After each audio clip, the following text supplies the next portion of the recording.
Troopers, I just received new orders. Our superiors say the war is canceled. We can all go home. Bison is getting paid off for his crimes. And our friends who have died here will have died for nothing. But we can all go home. Meanwhile, ideals like peace, freedom, and justice, they get packed up. But we can all go home. Well, I'm not going home. I'm gonna get on my boat, and I'm going upriver, and I'm going to kick that son of a bitch Bison's ass so hard that the next Bison wannabe is gonna feel it. Now, who wants to go home, and who wants to go with me?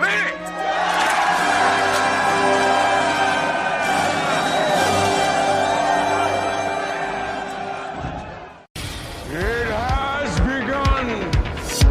Fight. Prepare to die. You're still trying to bow to me. That was pathetic. Feel the wrath of Shao Kahn. Fuck.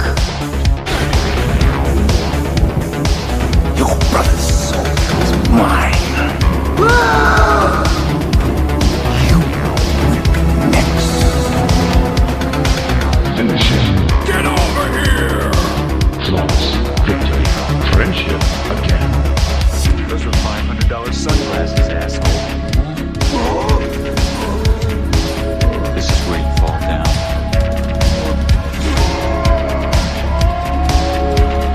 Fatality.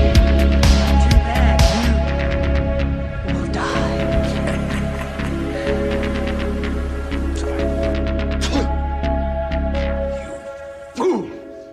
Hello and welcome to the show. I am Scott.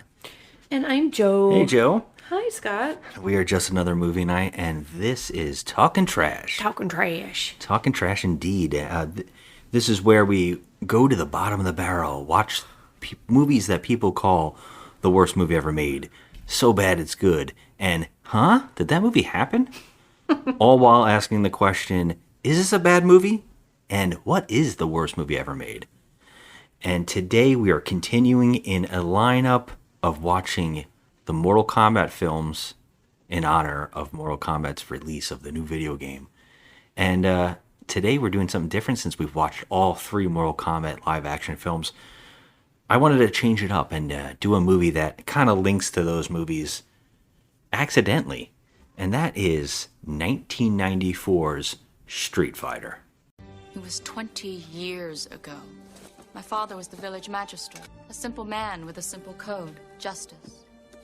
He gathered the few people that he could to stand against you. You and your bullies were driven back by farmers with pitchforks. My father saved his village at the cost of his own life. You had him shot as you ran away. I'm sorry. I don't remember any of it. You don't remember? For you, the day Bison graced your village was the most important day of your life. But for me, it was Tuesday. And the reason I want to do it is because the Mortal Kombat video games wanted Jean-Claude Van Damme JCVD. to be basically the whole video game, Mortal Kombat. They wanted to base it around like Bloodsport, and they wanted him to be in the game. They wanted to make a whole franchise around him, and he didn't want to do it. And so they kind of created their own video game, taking little bits of pop culture and making it some of the characters, and Johnny Cage in particular. This has been an ongoing thing. Even when the movie came out, the first Mortal Kombat movie, when it was in production, they again wanted him to do it. But he didn't do it. Instead, he did Street Fighter. 1994, the year before Mortal Kombat came out. Mortal Kombat was in like production for a bit, and this movie had its own kind of production. And the reason I wanted to do it even bigger was just to point out what could have happened on the set of Mortal Kombat. Mm-hmm. Because they wanted him to be Johnny Cage. That would have been pretty good. I actually think it wouldn't have. I mean, if he would have just gotten rid of his accent. He can't. He can't. He cannot do it. And I'm going to say again, the actor playing Johnny Cage nails it in the Mortal Kombat film. Yeah, I think he Now, does good. coming to 1994 Street Fighter, and the reason I say that Mortal Kombat could have been the disaster that this film went through, this film had a crazy disaster behind the scenes. And that was Van Damme was a huge coke addict. So much so, he said he had a $10,000 a day cocaine habit. Now, let's just put that in perspective. I can see how that would be a problem. And it didn't help that he was offered $8 million to make this film. Wow, that's a lot In of cocaine. 94. Yeah. $8 million he did this film for. Between him and co-star Julia, between the two of them, they took a huge chunk of this budget. Because this movie was only $35 million in budget. And with Van Damme making 8, and Raul, Julia taking another chunk of that money, basically the rest of the movie had to be cast by nobodies, like smaller stars, people that no one knew at the time. Van Damme had his own hotel with a gym in it. They had to hire a wrangler to get him to come to set. And I heard that wrangler was also bad and doing drugs with him. Oh my god. And he would call out sick to work. Oh. This is for $8 million. And he's calling out sick to work, not showing up on set, showing up high. And I would say, yeah, that makes sense watching this film. Connor, you can't! Oh, yes, I can. Yeah. Yeah. I mean, yeah. Oh, he's a mess. Yeah. Yeah, he's a mess. And this film in particular is a mess. And I can't wait to talk about it. This is a crazy film. Yeah. Now, it was written and directed by Stephen E. D'Souza, and he also is the writer of Commando. Die Hard 1 and 2, The Running Man, and also Hudson Hawk, Judge Dredd, and Beverly Hills Cop 3. Probably 3 of the worst movies ever made. Wow. I would also name other ones like The Flintstones, but who has all the time here? Yeah, he wrote and directed this one. That's wild. He actually wrote this in, I think, a night, because he found out that they were coming to town to talk about Street Fighter, and he was given the chance to write the movie and pitch it. And I think he said he was a fan of the video game. Now, that's wild. And I think a lot of this, I can't really blame him for the script of this movie, because they wanted specifically Van Damme to be Guile. That was their thing. Right off the bat, they said, Guile. Why? I don't know. That is one of my biggest questions in this movie. Why does it have to be him, though? I mean, Why couldn't he be Ken? Yeah, he could have been better as Ken. I don't feel why, I mean, I know he's a good martial artist, but I just don't understand the look. Like, why do they choose him? Like, I know that character is very hard to do, in live action with the hair. And video games in general, Yeah. hard to transfer into movies. I mean, his hair is so, it's not like, anymore.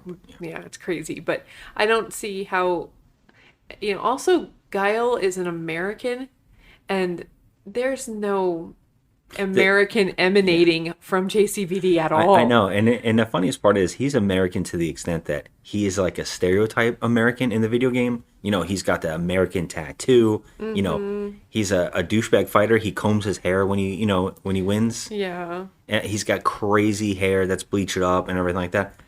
I don't think Van Damme one bit, and it is a baffling choice. Okay, well, he has an accent. The actor is from Belgium. And you can just tell, and say you don't know anything about Van Damme. The moment he speaks, you can tell this guy's not American. Like, it was the worst casting, and it's like they even tried to do his hair like Guile's, By bleaching it. They must have poured the wrong mixture of color into his hair. Like, whoever was the hairdresser on this set was like, oh, let me just try this orange concoction. It's like when you're in high school and you were like, you know what, I'm going to dye my hair with peroxide. And it turns a weird color because of your hair naturally. It doesn't exactly bleach it, it kind of just changes the color. And here it is, it's like red. Yeah, it's like orangey. Yeah, it's very so odd. Weird. So weird. It's so odd. And the only reason I brought up Ken is because at least Ken is a more of a main character of the video games. I guess nobody actually is the main character. The games were kind of, there was like a fights that tied into their own stories.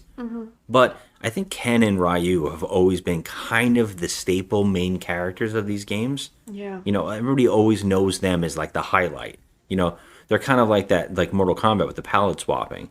They're kind of that red or white costumes, but, you know, they're similar in a strange way.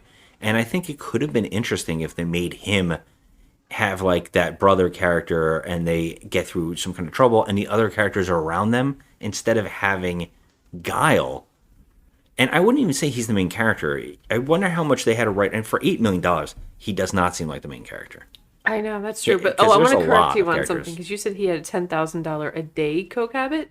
He would be dead. Yeah, I would think so too. It's a What was- week. I mean, it makes more sense. When I say a day, I mean, and when I was thinking about it, I was like, how's he alive? that's a lot of money per week. But yeah, $10,000 a week. Okay, a week. That's That makes a more lot. sense. Yeah, he wouldn't have made it one day. Maybe I was doing cocaine in present day numbers. The recession. Oh my Just hit god. the cocaine habit. Yes, you have to adjust for inflation. Just for... This dude is dead. Hi, this is Jean-Claude Van Damme, and this is the story of my life. This movie is crazy. Again, this is another one, just like the new Mortal Kombat, the one we just did last in the last episode, where we were talking about what, like the writer and the director, they've said, you know what? Let's just create an entire new character and make him the focus. And I think the same thing happens here. They're like, you know what? Let's have the whole movie be about Guile. And of all the characters in this movie, why this character? And I wouldn't even say that it is really about him.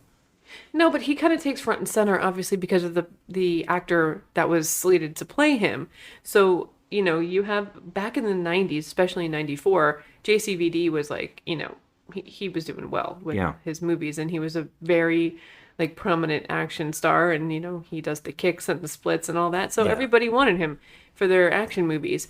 But like, I just don't understand like how, you know, they kind of put this one character front and center. They could have added more characters, I think, just to round it out and just make it You about... wanted more characters in this film? I mean, they got literally space right now. they literally went through at least 4 video games as rosters. I mean, okay, And, all right. and so badly, this writer and director, this guy, he wrote and directed, he went out of his way to tell you each character.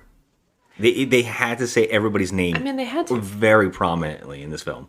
Well, yeah. Yeah. I mean, they're all Street Fighter characters. You had to. I know, but it's just the way everything comes out, it feels very fake. And the way that he felt like he needed to smash every character into this thing. And they're like, I don't know, who's this? Oh, that's going to be this guy now. Yeah.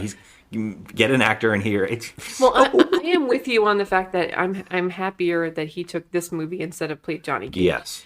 I'm happier that he did that. I think Mortal Kombat 95 is exactly what you wanted it to be. It worked out very well. Yeah. That movie was crazy. Yes, because, okay. Well, you know what? You know, I have to say this before we begin talking about what happens in this movie and why it's so crazy. Now, we just talked about the strange choice of casting for Guile and how Guile's weird. Mm-hmm. But we have to talk about the other weird thing in this movie, and that's Raul Julia. And who in hell thought Raul Julia for the villain M. Bison? I mean, it's so weird because, I mean, I feel bad. This is his last movie, but this is not, you know, despite what the reviews on IMDb say, this is not what Raul Julia is going to be remembered for. No. But it's unfortunately, it's unfortunate that this is the one that he went out on. Yeah. And he didn't even get to see it released. Picking him, you would think you would get a larger man, a man who maybe could fight, seems a little more... I mean, there's a lot of action stars that were also bigger, like, guys. You could have... I mean, literally, the guy playing Zangief could have been M. Bison. It would have been fine. I got to point this out. This is a really funny trivia. I don't know if you know about this, but M. Bison is not the villain's name in the Japanese version. What is it? It's actually Balrog. Oh. They had to switch the name, and do you know why? Can you guess? Because Lord of the Rings had already claimed Balrog? No, that's funny though. That actually is pretty funny. I wonder if it's the same name in particular. I want to know. That's actually interesting. No, this is even better. Because like, who is the character named Balrog in this film? Oh, there is a Balrog in this Yeah. film. Now, Oh, why do you think shit. that they don't want that actor to be M. Bison, Joe? I'll I'll give you a hint. It's in the initial and the last name. Yeah. Yeah. Okay. So they had the black boxer character in the video game named M. Bison Oh my God. in Wait. Japan. No way. So it's M. Bison is the American black boxer in the video game. So they switched it when it came to America to get around having that character a copyright or they're basically stealing the likeness of Yeah. Mike Tyson. Wow. So they changed it to M. Bison as being the villain instead of Balrog. Wow. Yeah. Isn't that crazy? That's a nuts like that thing. trivia. And it's even funnier when you see the actor in this movie playing Bison. Mm-hmm.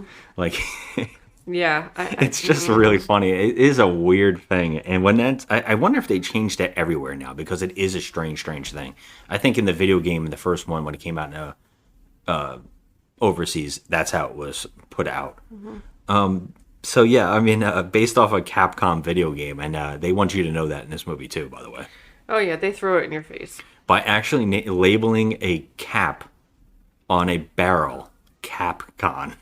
It says it. It says Capcom on the On the freaking cap, the lid of the barrel. I'm like, Someone thought that was a Lord. really great joke. So okay, look, getting into this film, right? This movie opens up right off the bat with one of our favorite actresses who refuses to age. Oh my God, Ming-Na Wen. Yes, she's okay. Look, I love her. She was on Agents of Shield, which I actually really enjoy. And I don't know why a lot of people have not gotten into it. That's great. And she also recently showed up on the Book of Boba Fett, probably never coming back. Unfortunately, that show is kind of not loved. But she's great, and she is Chun-Li in this film. Yeah, she's so cute. Again, another weird pick, but and also what's strange is messing with the lore just to make everything gel together. She is now a reporter, Yeah, she's like April O'Neil. and M. Bison's his what would you call it? His villain group, his organization is called Shadaloo in the video game. So in this, they just said, "Nah, it's a country." Okay. Well, that made me laugh so hard because I was like, wait a minute. It's Shadaloo. called Shadaloo. Shadaloo, And they baby. say it's Southeast Asia. And I'm like, okay, not a real place. Yeah, I mean, it's so on the nose. It's like, it's so funny. Like, Shadaloo, and this is a country who is war-torn because the dictator. Would you guess this is it's supposed to be an Asian country? Does this make sense to you to Okay. find out what country it's supposed to be? Yeah, here's the thing. They say Southeast Asia. That can be anything. Especially since its dictator is Raul Julia. Yes, and he doesn't scream at Anything, all. I yeah. mean, if you had to look at him, I would say that he's Latino. Yes, without a doubt. Yeah. 100%. I mean, this is Gomez Adams. I mean, and he is. I got to give him credit in this movie because he was sick on set, terribly sick. He had his family with him, and he was suffering from stomach cancer. Was he? I thought he died from complications of a stroke. No, he was not. Yeah, he was very sick and very ill during my the filming of this God. movie. They had to film around him because when he came to set, they realized how sick he looked, and so they had to change it up. And I'm going to tell you, you can't see it at all. He is giving it his all. That's And true. He what's was. brilliant about him is he knew exactly how to play this. He played this insanely over the top and almost comical in a way where he was taking it seriously at the same time, which he also does with his Gomez Adams. And I think it's brilliant. Yeah, he had his whole family on set, and people said they adored him. They thought he was really great. Unfortunately, he was just very sick, so they had to film everything around him. But between him and Van Damme not even showing up to set, everybody was pissed off on the filming of this movie. Oh, I mean, at least, Van Damme not showing up. I mean, you could be mad at him because he's just a freaking cokehead. Yes. But No, I don't Raul think anybody was Julia mad on was like, Raul Julia. I think Yeah. people actually said nice things about him. Apparently, everybody loved Kylie Minogue. Yeah, everybody liked her. Apparently, on set, she was amazing. I read that too. She was a sweetheart. Yeah. But yeah, I mean, right off the bat, we're getting Chun-Li is a reporter. We have her cameraman, E. Honda. And then to hammer in every single character from the video game, what we just talked about a minute ago, Balrog is her whatever the hell it is, the working in the truck with them on their news crew, apparently.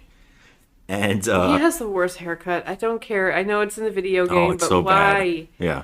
Oh, it's terrible. And we're getting information from her about Shadaloo's whole problem, and she goes up to interview the oncoming SWAT team or whatever the hell it is called the UA, right? Is that what it is? Yes, but you said it stands for something. It Hold does. on. No, it's it's actually the AN. AN. Yes, It's AN. Yes. yeah. What is it called? Oh my God! Something nations. It's not United. It's something close. No. I don't know geez, what it's it an A is. though. It starts with It an is A. an A, yeah. Yeah. It's like United, but it's an A. What a fucking... Oh my God, I'm such an idiot. Assists... Oh my God. No, Allied. The Allied Nations. Allied Nations. The Allied Nations... Allied. Okay, yeah. It's Allied Nations. Oh, is it Allied? Allied. I'm sorry. The Allied Nations Force. Special Unit Force, or whatever the hell it is. And it is run by Guile. Mm-hmm. Van Damme. Yes. And he gets out, he's a jerk right off the bat. He's just pushy. He doesn't want to talk to reporters. He is followed up by his two main guys, which are Cammy, which we said is Kylie Minogue, right? Yep. Who the director was actually didn't have casting, and they filmed this in Australia apparently. And they asked I guess they were filming in Australia, and they said we need a cast member to be hired from Australia. And so he's like, "Oh, I got somebody. I saw her on the magazine cover." Mm-hmm. So he hired her to play Cammy, which actually works out. Yeah, I mean, I think she's fine. She does fine in this movie. Yeah, and also a very really grumpy looking gentleman who hardly has lines except for pushing people out of the way. I believe he's supposed to be T-Hawk, and the reason I love this is later on he just puts a bandana on. Like a little sweatband around his head, like a Native American sweatband, just to say I'm T-Hawk. I just wish that they would have paid more love to the actual costumes instead of changing the colors. And the fact that it's like one of those movies that as the movie goes on, costumes just start falling out of the sky onto the characters. Right? They just start raining suddenly costumes. becoming the characters slowly. Put your arms up and just make sure they go right into the sleeves and you're fine. It's so weird the way the characters start slipping into their outfits. Oh my gosh, I know. But I will say this. There was not a costume change for Cammy. You thought there was, but all she did was take off her top and she had that blue tank top underneath. Yes, but it was like her outfit was under there. She just didn't drop her pants to get the whole outfit. You know what I'm saying? Her hair suddenly goes into her hair. Yeah. Her top unzips and comes off, and then she's in the tights on the top. And she even has the gloves suddenly. Yeah. Yeah, the whole movie does it. I don't know if she got a little cap. That'd be funny. I don't know if I noticed that, but no, she didn't have a cap. But yeah, these characters. So yeah, right up. So Chun-Li is trying to interview Guile because they want to take down M. Bison, and at the same time, we get to see Raul Julia as M. Bison watching on a screen as he gets prisoners, because the whole thing is that M. Bison has kidnapped this AN like a convoy of soldiers and medical unit and like people to help the people of Shadaloo, apparently. And we have to know this movie. I don't know if Austin Powers watched this movie and stole everything from this movie, because this is that movie. He is Dr. Evil in this film. But a Dr. Evil who kills people and just relishes the dialogue, he does that. He's the head. He's the dictator. He doesn't have to do anything. But people, and he's got, by the way, we got to point out the soldiers. He just has the masked villains all over with machine guns. Like, he talked in a lot of people into following his insanity. Oh, yeah. Yeah. Yeah, and I mean, I don't really see what his cause was all about to make them follow him into, like, Yeah. you know, I mean, he bloody war. This guy has a painting later on of himself as a clown So that he creepy. painted. It looks like John Wayne Gacy. Yeah, it does. It is creepy. It is is. weird, and I don't know what they're going for half the time. Chun-Li has a part in the movie. She like stares at it. And she's like, "Ugh."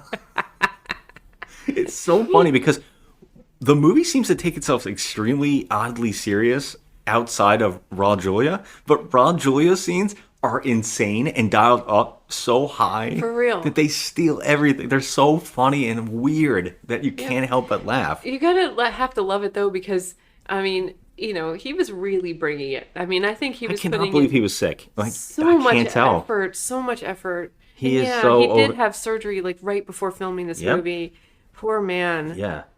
And the fact that he even came to do the movie, he just fulfilled this. Well, he did this for his kids. Yeah, apparently the kids love the game. So he Mm-hmm. was like, yeah, I'll do it. I mean, that would be cool. Aw, and none of the crew knew that he was sick. Until he got there.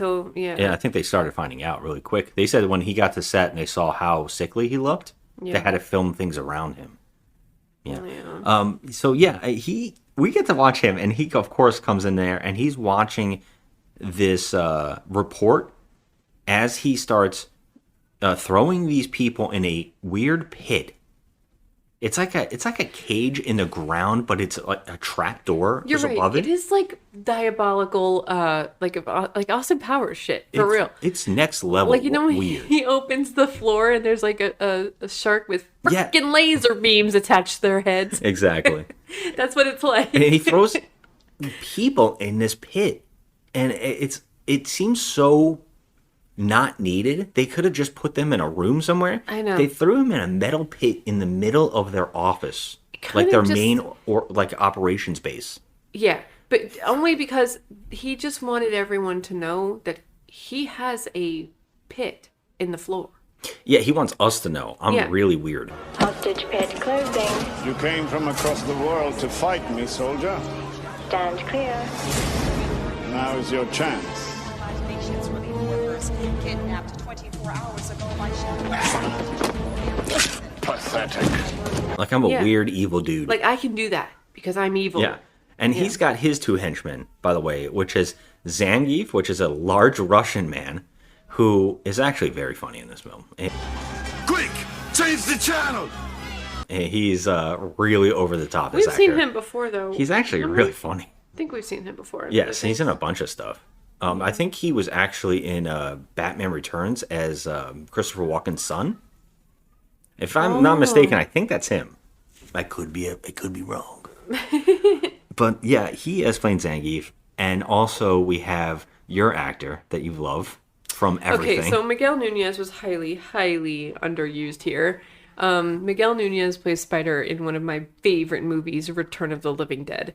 And he's the one that says, "Where the fuck y'all going? Help me bar the door, stupid fuckers." Where the fuck you going? Help me by the door, stupid fuckers! Oh my god, it's the best line in the whole movie, and Yeah, I just love him. He's in everything that I love. He's also in the Friday the 13th movies. Like he's great. Yeah, and here they need you to know this is another Street Fighter character, DJ. So Yes. they will tell you everything, and they gave him a Jamaican accent. And they give him and he also has nothing to do though. Like No, it's just a waste of a beautiful actor. He makes a lot of faces. yeah. He's like a weird comic relief, but Raul Julia and himself and Zangief are all comic relief in this film. It is very, very strange to have I villains know. this funny. I know. I just wish that we had more Miguel Nunez because let me tell you, he is great. You should see all his movies. Well, this is where Bison starts killing off the soldiers by telling them to fight him. But the moment they can't get even close to him, he breaks their necks like instantly. Because he's amazing. He's an amazing fighter. And by the way, can we describe I think everybody has to know, if you've ever seen this video game, what Bison looks like. He is wearing a red... Now, Raw Julia wearing a giant cape, huge iron, shoulder pads, and a crazy... What do we call that? Like a green beret cap? Or what kind of cap is that? No, he looks like a Nazi. Yeah, it's like... It's like a, what do you call it? Like one of those Nazi hats. I guess so. It's all red, wings. though. He's got a very red color scheme. Yes, it's he wears my favorite color scheme. He wears red and black, and then he has like purple in his cape. You can hardly tell here. It looks like more maroon than anything else in the movie. Yeah, that's true. It does look more like maroon, but he is. And I know that behind the scenes, he said he looked at dictators to mimic. So he's actually doing certain mannerisms from dictators. The fact that he went this far for this movie is mind-blowing. He read the script and went for it. Yeah. That's crazy. But yeah, so he's killing some soldiers. And this is one of my favorite bits, right? For some reason, Guile, they ask him, do you want to say, Chun-Li's like, do you want to say anything to the people that were taken? And this is where he grabs the microphone and screams into the camera. And the funniest part is, if you watch Van Damme, he is not even holding the microphone up to his mouth. He's holding it off to the side while screaming into it. And he says that he wants to say something. He wants to say something to M. Bison. He's going to come for that son of a bitch. And his friend Charlie, we're coming to save you. Now, I love this bit. I don't know what happens here. I don't think it's even explainable. But somehow M. Bison tells DJ to take over the airwaves. Yes. And when he hears Charlie, he realizes that the next soldier in line to die is Charlie. And I would say that Guile actually gets Charlie killed or messed up here.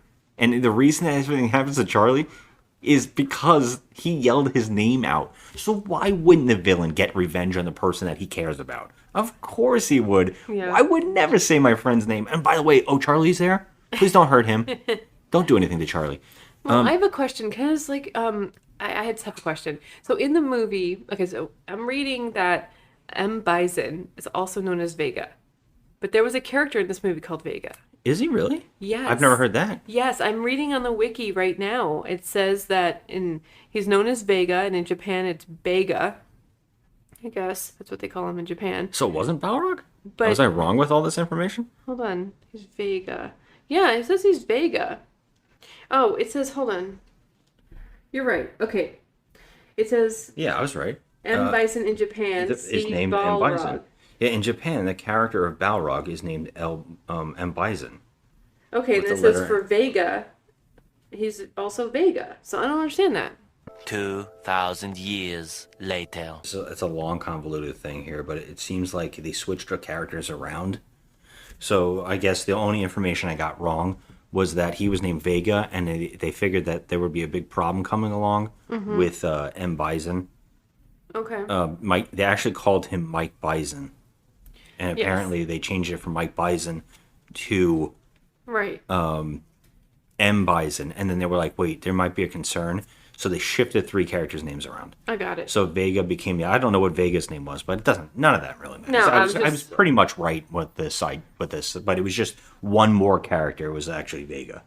So much later that the old narrator got tired of waiting, and they had to hire a new one. Bison somehow takes over the airwaves here. He asked DJ to take over the airwaves, and I don't know how, but he does. And now this is the oddest moment ever.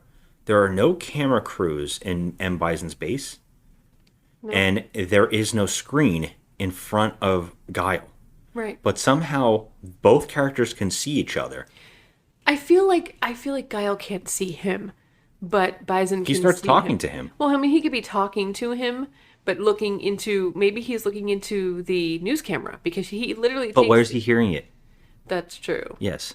That's true. My whole thought is, no one put a microphone, like a speaker up, and no one put a headset on him. That's true. He's just suddenly talking to him. They're literally having a conversation and talking to each other through nothingness. He never stares away from the camera to see where the sound is coming from, which I would think would be with Balrog in the truck. He doesn't. I don't understand. But they have a conversation where they yell at each other. And I will point out that M. Bison is asking for, was it a couple $billion? It was, I want to say that they said 20 billion with a B. I can't imagine it was 20. This sounds like the Coke thing all over again. I know. But he's asking for $1 billion, which is that Dr. Evil joke where he's like $1 million and they're all laughing at him and he's like, $2 billion? Yeah. That's how I feel here. M. Bison in 94 is asking for billions. Yeah, that's crazy. Yeah, it's like, wow. Yeah. Good for you, right? He's also asking for, he keeps coming up with things throughout this movie about plans that he has. Oh, I'm going to do this next. This organization, his organization, the villain organization, is sloppy at best. They're on an island. They've kidnapped a convoy. And he, for some reason, thinks that is worthy of taking over the world?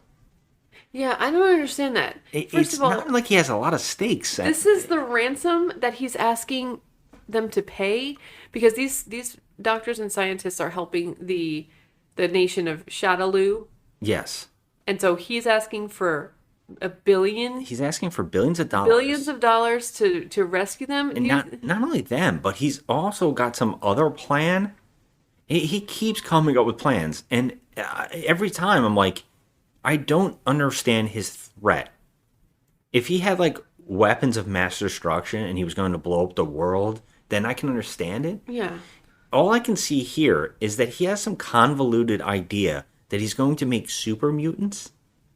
He sounds like Bela Lugosi in a race of atomic supermen. Head of the Monster, Bela Lugosi famously says that he's going to create a race of atomic supermen that will take over the world. I mean, that's what M. Bison's doing level. here. It's on that level of And my favorite thing about these villains in these movies, their one plan is to kidnap people to turn into monsters. Why would you not take one of your soldiers who is willing to work for you and turn them into a superhuman? That's true. Because they already work for you. Instead, they turn people who already hate their guts. Do you ever notice that in these movies? Right. And so why do you think that after you mutilate this person and turn them into a monster, that they're going to want to help you and follow you? That's exactly right. Like, it makes no sense. Of all the people to turn, it wouldn't be some random schmo that you found. Right. It's so bizarre. Like, this is the dumbest plan on earth. What a weird plan. And Guile and him are yelling at each other, and he basically shuts it off, and he takes Charlie, who's, like I said, the next soldier in line, and decides to get revenge on Guile by mutating this gentleman. Yes, but how... Remember, this is just one of the things that he's doing bad. I mean, how about that he has all these scientists and doctors in a hole in his facility, and he's asking for billions of dollars. Like, that's really... I mean, not only is that absurd, but why do you expect one man to meet your demands? You know what I mean? Like, he's going after Guile. Well, no, Guile is just the head of the military operation that's coming after him. Yeah, but it just seems like his focus is way too on Guile. He's got another focus later on where he tells another character that he's going to kidnap the Queen of England. I know. Oh my god. And he's going to hold her for ransom. And the ransom is to change their money into bison bucks. He says that one bison buck will be worth £5. Bison buck. What the fuck is going on? I cannot take this movie seriously anytime that Raul Julia is talking. Wait, it is you can't take this movie seriously. I can't take this movie serious at all, but I'm saying that every time he comes on, even if I'm remotely supposed to care about characters, every time that Raul Julia comes back on screen, I start laughing again. I mean, can I just say a quote? Oh, I have some, and we're going to get to that. Let's wait to get to that, because these quotes are incredible. Did you also take down quotes? I took down some. Oh, I got some, because I have 3 in particular that I absolutely love. So, yeah, we got this whole thing now. And if that wasn't enough, if we don't have Guile, Cammy, T-Hawk, Chun-Li, E. Honda, Balrog, M. Bison, DJ... Zangief, and Charlie and Vega. Well, you haven't got to that, but that's what I was about to say. If we didn't have those characters, weren't enough. Now we're going to be introduced to Ryu and Ken.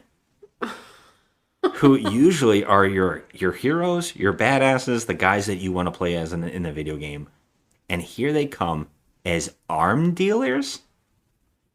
Yeah. They're Han Solo characters. Okay. Well, I mean... These two characters look like they stepped out of Big Trouble in Little China. Yeah, they do. And they don't describe themselves as arms dealers. They say, what did they say? Not antique dealers or something. They're businessmen. Okay, something like that. They're crooks, and they are selling guns. And they're selling guns. And of course, because this is a movie, we're told that they're selling guns to a gentleman who owns a cage match fighting place, because this is a foreign country. And every time you see any of these movies, they're got to walk into a room full of people betting on two people about to kill each other. Of course. There's always a chicken flying by. That's always and where the there's bad always guy is. people in. Yeah. And I will say that it's always a chicken's flying by like they're in the middle of a shithole. It's always so funny. And people are always in business suits betting. Yeah, in a shithole, in like a sweaty box place.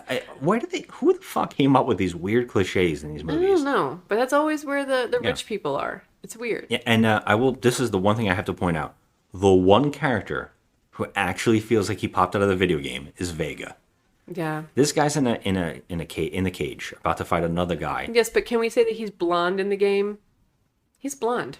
It doesn't matter. You really can't tell. He's just got a long. I actually think he had dark hair in the game. That's not what it doesn't matter. Okay. He looks great. The actor they picked is perfect. He actually, he has got the body type. He's got the exact outfit on. He's got the mask, and he even has the claw. And they bring him to stage, and the whole joke with him is he's so self-absorbed. That's why he wears the mask. He doesn't want anybody to hit his face, and he throws roses. Yeah. And he's like really a showboater in the game. So he's perfect here. He comes to the ring. He's got like a guy with a pillow with his mask on it. Yes, he's like a he's a pretty boy. He's a pretty boy. He's like a diva. Perfect. He's probably the best looking of the whole movie. Everybody else looks like weird picks. Everybody's a strange pick. Yeah. JCVD's hair is number one. Terrible. Oh, Bell Rock. I mean, and Bison. I mean, everybody's just so weird.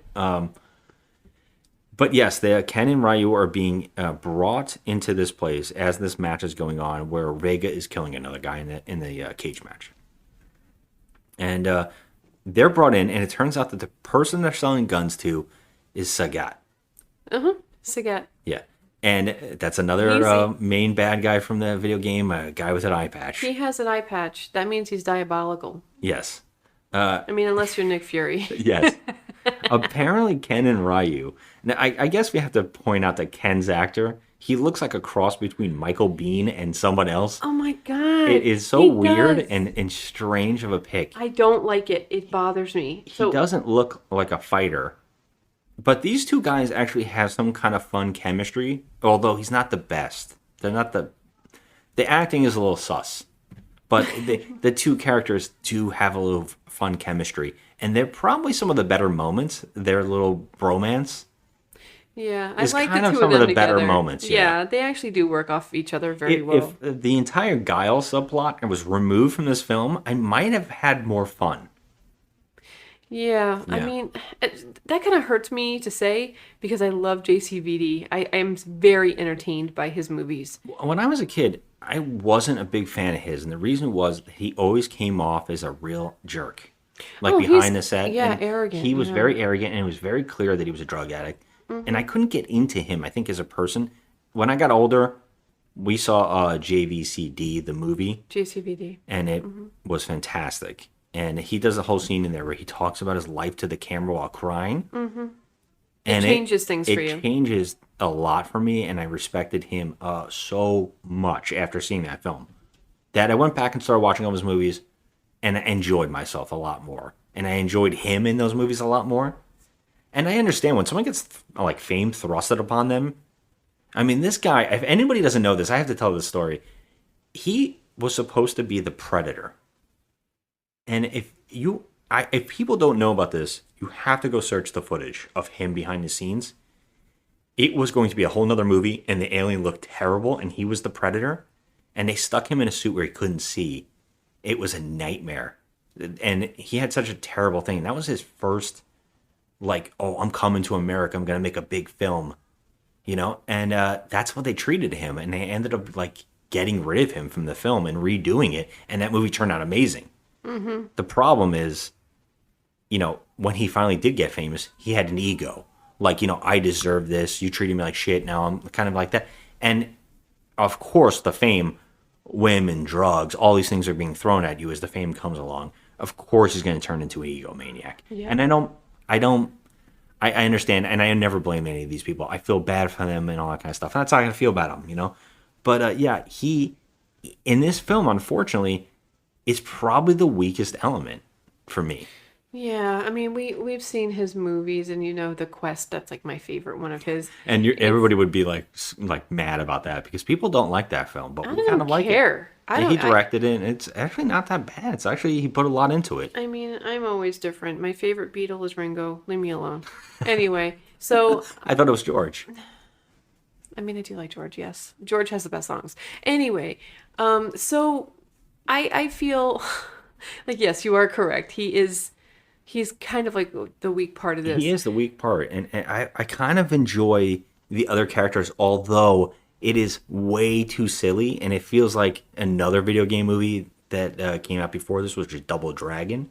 Yeah. It feels very similar with that movie, these two characters, Ken and Ryu. Mm-hmm. Well, they get caught up in a whole thing where they're selling guns, and of course this becomes that shady dealing where it's like, you give us the money, we'll give you the guns.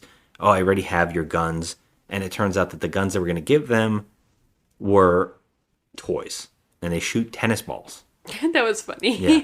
It's so funny because the actor playing Ken is soaking in sweat at one shot and a couple shots. Like, out of nowhere, he's just soaked. I don't know what was going on, what was cut out. I'm pretty sure that in this particular area of filming, they didn't have any kind of air conditioning units because I feel like everybody was dying. Well, another weird thing is this movie got an R rating. It did? And they had to edit it down to give it PG-13 because Capcom was like, hell no. Did someone say the F word or whatever? I cannot find information about what this R-rated cut would have had because there's nothing really... I can't see a moment where this movie was ever taking itself seriously to have cursing or killing. Yeah. Or blood. That's weird. But then in Mortal Kombat, the recent Mortal Kombat 2021, they do swear a lot. And that's also weird to me. I think I mentioned it in our podcast. What about it, though? That's a straight up R film, though. Yeah. I mean, there's a lot of blood and gore. Oh, there's a lot of gore in it. But I just thought that was weird. Yeah, I would love to know what was in this cut. And this could have been one of those scenes where he curses, or there was a joke. Yeah. Here that they might have cut down to say why he's so sweaty. Yeah, but isn't it like one F-bomb is still a PG-13? I think you're allowed to have a number of certain things in each movie to make it like one boob, one shot of boobs, one shit, one F. Mm-hmm. I don't know why I'm saying F. Fuck it.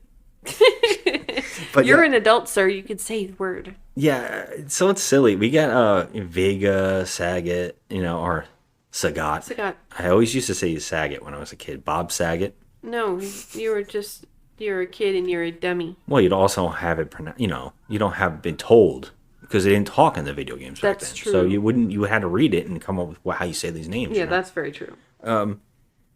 So yeah, basically we got this whole thing. So basically, they're the gun runners. Sagat sells the guns to Bison. This is what I'm talking about with this guy's a dictator. He has to have guns brought to him by some warlord that works out of a sweatshop.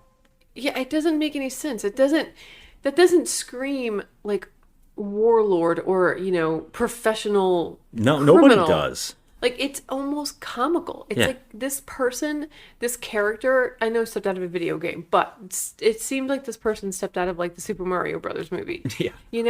Like, it was Everybody does in this one. Weird. It was goofy. And, of course, because this is a goofy movie, they don't instantly kill Ken and Ryu off the bat. Which they could just do. Yeah. Well, you're supposed to pronounce it Ryu. Yeah. Oh, I'm sorry. Jesus, I wasn't even knowing I was getting that wrong. Is that right? Well, they say Ryu. I thought it was Ryu. That's what they say in the movie, but that is incorrect. They're supposed to say Ryu as they do in the video game. That's what I just read. Interesting. I didn't know it was Ryu. Yeah, Ryu. Okay, so So you did say right off the bat very well. That's what I was asking about, and I found out I was saying something else wrong, which is always going to be the case. It's literally my job as your wife Shout out. as your co-host and companion to tell you that you're saying stuff wrong. Shout out to a person who told me I say robot wrong. I was told I say robot wrong. I'm saying robot. You say robot. Robots. A robot. Robots. You say it fast. When you say it fast, you say robot. Robots. And then somebody said, "Where are you from? The north?" I said, "Yeah." Yeah, and you also say New York. forehead and a draw. Forehead. I don't say forehead. I've never said forehead. I've never, but I do say draw. I've lived with you for a long time, sir, and I've never said forehead. Forehead. Forehead, Rex. That's my forehead. Look at my forehead. You always say it. You don't even catch yourself. Let's get back on track. Okay, I married you. Bye. What does that mean? I don't know. I know you. I hear you. I listen. It sounded like a punishment for you that you married me. No, I know you better than you know yourself. I'm gonna smack you in the forehead. I'll kick you right in the robot. Robot. In my robot? Robot. Fight with me. You have made me a happy man. Next, I'll make you a dead one. I actually don't think. I was like, that's not wrong. It's robot. And I asked I asked another friend at work, and I was like, what is those called? Those mechanical androids. What do you call those? And she's like, robot. I was like, New Yorkers. It's a freaking robot. Robots in disguise. It's like people that can't say caramel. Caramel, there's an A in the middle. It's not caramel. Okay, it's just not caramel. People who say caramel, just get your lives together, okay? It is caramel. Is it caramel? Caribbean or Pirates of the Caribbean? Pirates of the Caribbean. Yeah. And let me tell you, I am not the foremost authority on nothing, but I could tell you there's a goddamn A in the word caramel. It's not caramel, it's caramel. We're really off track here. Let's get back onto this movie. Let's get back to Ryu. Somehow we already wasted a shit. We were talking about Ken and Ryu. Okay, I'm gonna say Ryu still. You can say it. They stick them, of course, because the villains never kill anybody. The villains decide to throw them in a cage match. Okay, I don't understand this. No. What is the reasoning? Why didn't they just shoot them? I want to know what the reasoning was. If he knew that they were there to infiltrate his whole operation. Yeah. Do you know how many times in this film he could have just taken them out? That's a running joke in almost every bad movie we watch. Like, villains just do not want to kill people. No. They'll kill everybody but the main people they really want dead. Yeah, but I mean, cause movie. Yeah, cause movie. He can't kill him. He can't kill. It's so true. The two of them. And this is one of those wacky movies that now everything's like a joke. And like I said, I'm not even lying.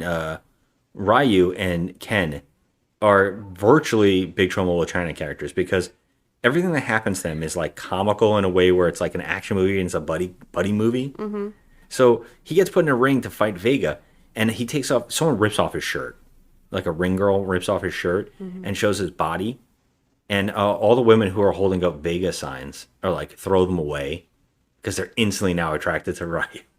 I know. It's funny. And so they're going to fight. But because movie, we're actually told, and we didn't even point this out, Shadaloo has its own Robin Williams doing the Good Morning Shadaloo guy. You know, yeah, like good morning. Good morning, Shadaloo. Yeah, like good morning. Everybody doing good out there with their Bison tech. You know, it's so stupid. I don't understand anything that was happening in that scene. Well, that's going on through the whole movie. There's this running joke with a announcer doing the Robin Williams from Good Morning Vietnam, who is a real person, and they think that's funny here. They're doing that a lot, and they keep using that for what's going on in the movie. Kind of a thing. They don't feel like, we didn't film anything here. So anybody outside of the curfew will be killed instantly on the street. Okay. What does the AN do? They murder people when they're out on the street? It seems like there's a major dictatorship and they're all like confined to their homes at like a certain time. Right. And Bison is the villain or the AN? Because everybody seems like a dick in this film. Well, it seems like they're promoting Bison tech. And first of all, I think this is like a nation that doesn't really have any money or any means to get technology. Why are you saying that? I mean, because they're making it seem like all the places that they went to were kind of in poverty. I mean, didn't you notice? Well, yeah, I think they were kind of referencing how M. Bison has been enslaving his people, and that's why the AN is here to try to push out the dictator. Okay. But there's not enough of why he's such a power dictator. No, we don't get anything. And the reason I brought up the announcer saying that anybody on the streets after curfew will be killed, right before Ryu and Ken and Vega can fight, Guile smashes a tank, what seems like missiles on the front of it, into the ring. Okay, these were not missiles. They were like rocket ships. Okay, they were freaking huge. They're huge. I don't know why. On the side of this tank. Would you smash those things through a wall? Right. How does he know that they weren't going to explode when he did that? It's so weird. It was the stupidest thing I've ever seen. And he crashes right into the ring where people should be sitting. Yeah, he So I said he killed 50 people. Yeah, he could have killed like half the people in that arena. It's right through the wall. Like, that was the stupidest thing I've ever seen. And he gets out of there, he pops his head open through like the a thing, tank cover, yeah. through the tank cover, and he's like, "You're all under arrest." But like, what? How do you know that there's not corpses underneath the wheels of this thing? Yeah, and this is a famous, well-known, like gun runner bad guy who all of his soldiers should have weapons. Right. And they're also badasses. Like, Vega's supposed to be the best fighter. Well, he had to dip because. But they did. They all got arrested. Yeah, but I mean, the ring was crashed through. I mean, if they were standing any closer to the other side of the ring, they would have been dead. But what I love here is that only this tank came through the wall, and then suddenly, in the far shot, when he says you're all under arrest, there's already cops in between each section. Yep. And then everybody puts up their hands like it's a joke. Yeah. And they're all just arrested. It's. And they all go into a jail, and I guess they want to kill Ken and Ryu so bad that they start setting them up. And I guess Cammy and Guile see this, and they're like, "Oh, we can use them. Maybe we can use the enemy of our enemies to help us out." Yeah. Because we think that Sagat is running guns. If we can prove it, we can get lured back to where M. Bison's hiding. They don't even know where he is. I know. Their plan is so It's so goofy. convoluted. It is so bizarre. But to make it even more goofy, their plan is to ask Ken and Ryu to sneak out with Sagat and Vega in chains and get a gun and unlock them all, look like bad guys that are helping Sagat, and team up with him by shooting Guile in the street in front of everybody. They set up an entire thing. And so it goes down where Ken and Ryu go through this entire thing where they're all in chains. They get away. They get the keys by pretending to fight. And they unlock all the chains. They give it to Sagat. They take over the truck they're in. And Guile stands out in front of them shooting. And Ken leans over the side and shoots Guile like 3 times in the chest. Mm-hmm. Well, it was a tummy. It was in the tummy. Okay, his tummy. His tum-tum. His stomach. Is that more manly for you? Motherfucker. So Guile's tummy hurts, and he falls dead. And that's where Sagat and Vega are like, oh shit, you guys are pretty good. Let's team up. Let's be friends. I'm going to bring you to my boss, M. Bison. Which is crazy, because how could they have known that plan would have worked? It was so goofy. There were so many parts to it, because some of Guile's other soldiers try to kill, and they riddle the truck with bullets, and I don't know how they didn't hit anyone. That's true. They do. T-Hawk actually has to stop them and say, stop shooting. You might hit Guile. Yeah. And it's a very, very loose plot that they could have failed at any moment, but it works out perfectly for them. Of course it does. I mean, there's no way in hell that guy, what's his name? Sagat? Sagat? That he wants to team up with these two. He wants to freaking kill them. Yeah, now he's on board. They hand him the keys like, oh, we'll help you escape. At any moment, he could have just killed them. Yes. You know? It's so stupid. It's so stupid. And now we actually get a cutaway to M. Bison plot. He has this man who is, I'm probably going to butcher it, Doslam? Doslam? Is that how you pronounce his name? I don't know how to pronounce it either. You're close enough. Yeah, this is the very famous stretchy character in the video game. He is an act. He's played by an actor. It's a lot of stuff in this movie. He's in chains, comical chains. He's a doctor. Yeah. He's a scientist who's in this room, and they're experimenting on Charlie from before. And by the way, Charlie's full name is Charlie Blanka. Blanka. Which, Blanca, doesn't that mean white in Spanish? Yeah. Yes. But it's funny because he's not white. Well, he was, and then he turns into something else. He's something else now. Yeah, this is basically them turning two characters into one here. Yeah. And that is the fact that they had to come up with a way to actually make Blanka in this movie, and this is what they came up with. It is really wild. And this is where I was talking about with M. Bison's plot. He's trying to make superhumans by torturing human beings with clips of war. They put these goggles on them and show them like imagery of crazy stuff while also injecting them, and this is one of my favorite bits, they wheel in comical bags of fluids that are actually Blanka's color scheme from the video game. It's red and green, and it actually has giant labels on them that say hilarious stuff like, you would never, it says caution. This is like it's radioactive DNA. Yeah, radioactive DNA injectables. One says plasma, something like a crazy plasma caution. It's so cheesy. It's just so cheesy. And this doctor isn't a comical chains. Because they have him in the video game having these chains on him, basically has like handcuffs tied to his neck in the video game, kind of a thing. Like he has these cuffs for some reason in the game. I don't know how they tie into that character's lore. But so they had to figure out a way to do it here. So they put a comical chain around this guy's neck that are handcuffs. To his handcuffs, there's chains.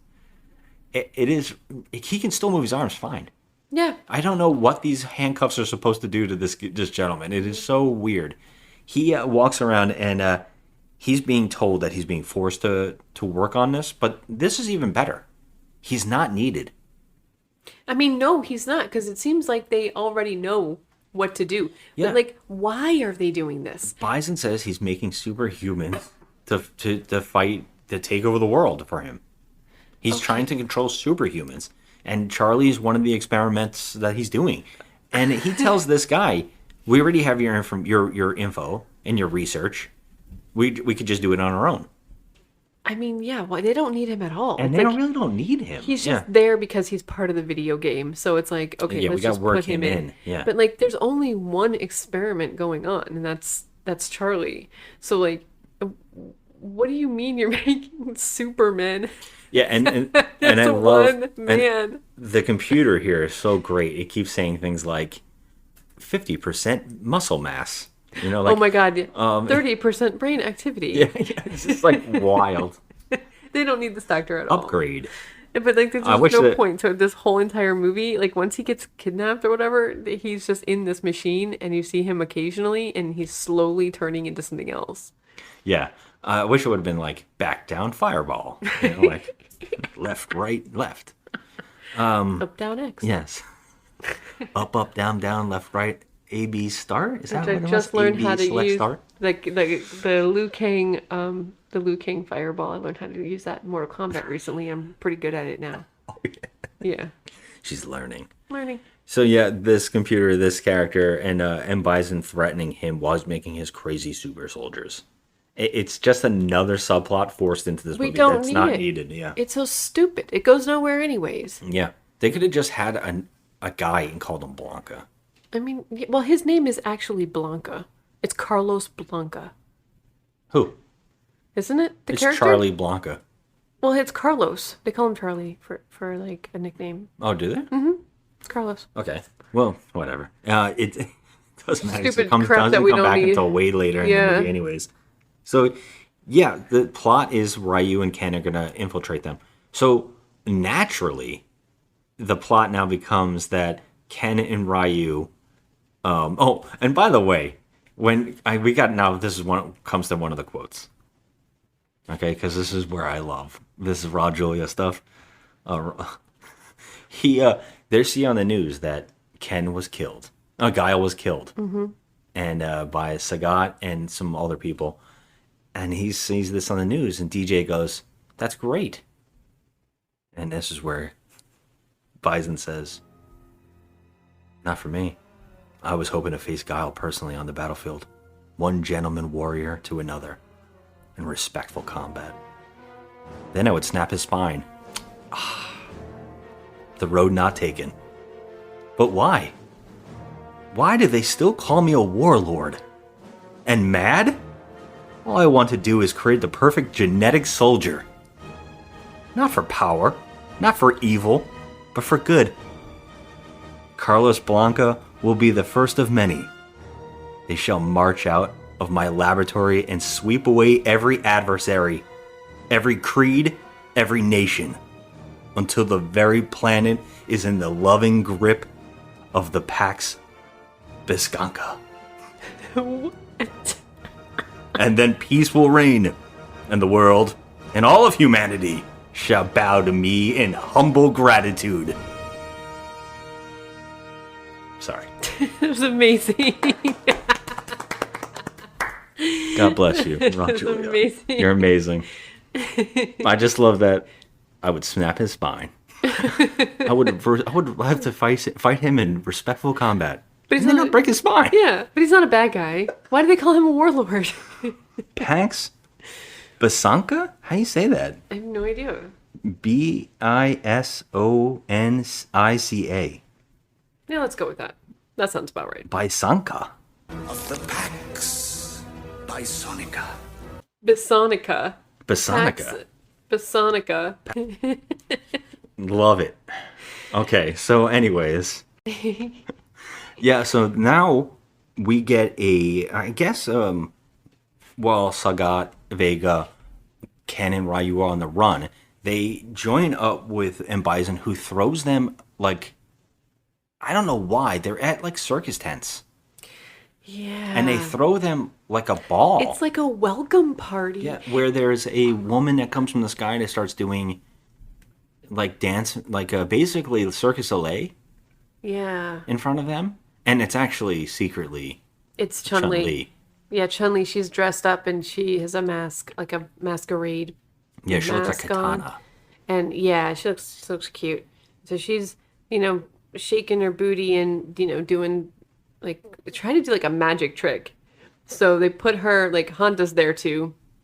And, what's the other guy? The fighter. Balrog. So they put her in, like, the barrel that says Capcom on the top of it. Yeah. And they try to do, like, a magic trick where, like, okay, so she's in the barrel and Honda, like, picks her up in the barrel and he puts the barrel on his stomach, where then Balrog comes in with a sword and chops the barrel in half on Honda's stomach. Mm-hmm. And she's supposed to be in there, but there's the trick. She comes down from the sky and she's, like, twirling around like, "Ooh, you thought I was in there." Yeah. But it turns out that she then looks at Ken and she recognizes him. And so Ken turns to Ryu and says, "I think she likes me." So it's that easy for her to lure Ken out after, like, she does her little show. She lure Ken's out of the circus tent and into another tent where she proceeds to, I'm guessing, beat his ass, because all you hear is, like, biff, suck, poof, zap, and, like, someone's getting beat up in there.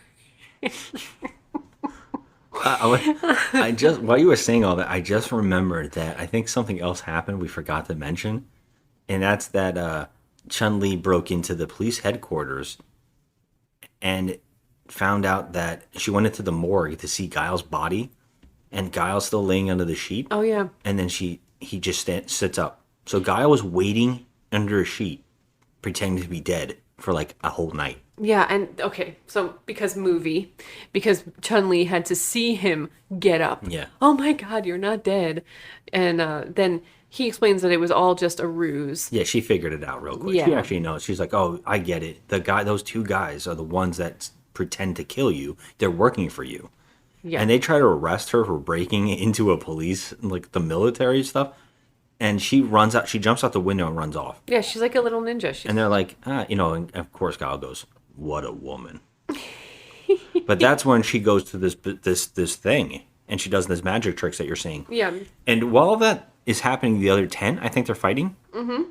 Bison and Sagat have a little meeting, and he says to him, "Why don't you?" He's like, "When I take over, you could run the world with me.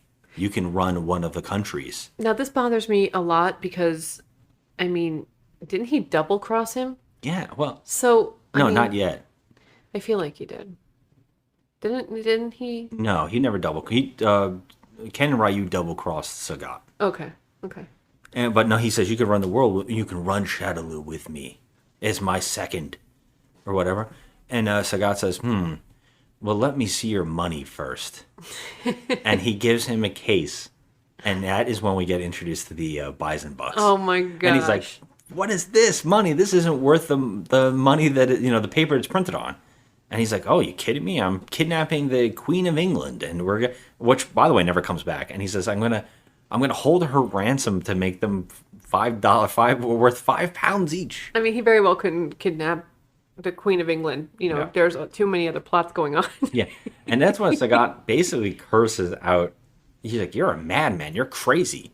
Mm-hmm. But before, and of course, this pisses off Bison. Like he's gonna kill him, but before he can, that's when they get interrupted by a news broadcast on a TV that just so happens to be right next to them. Yep. Where it turns out Chun-Li, E Honda, and Balrog have sabotaged all of their weapons in a truck to go into another truck to explode and make up like a bomb. Yeah, it was kind of cool. Yeah, but it was a cool explosion.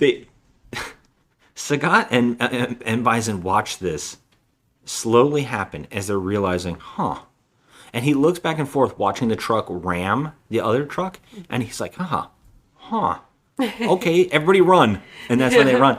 And the truck explodes before it even hits the other truck.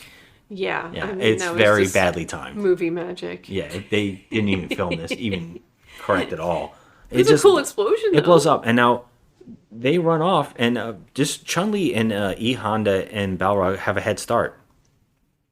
But we get a hilarious computer screen that tells us they were captured. Mm-hmm. Everybody was captured. Yep. Everybody was captured. Yeah. And Ken and Ryu are like, "Do we go along with this?" And basically M. Bison's like, you can work with us. You're one of us now. So Ken and Ryu go with him.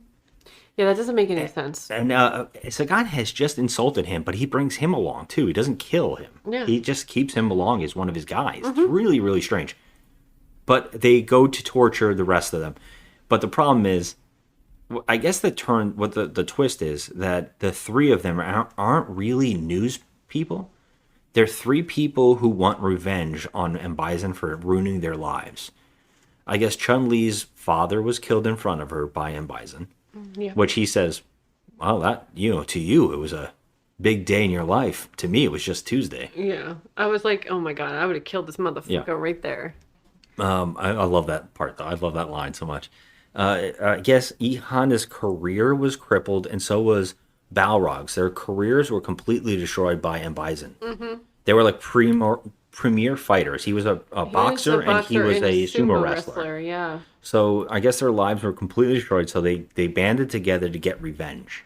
Yeah. So everybody has their own little revenge story on M. Bison. Yeah. They all have what they want to do.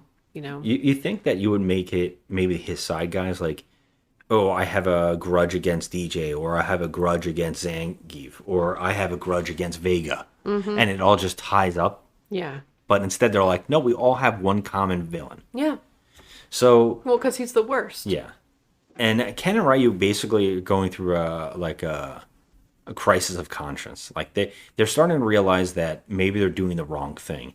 More so Ryu than Ken, because Ken is like, "Well, let's just get the hell out of here. Things are fishy." But Ryu's starting to realize maybe we're not. I don't feel like a good person anymore. Maybe we should start helping these people. Well, yeah, because he's literally kidnapped like half the medical professionals in the entire whatever country or They don't seem to nation. care about that. They seem more upset that the other three were taking.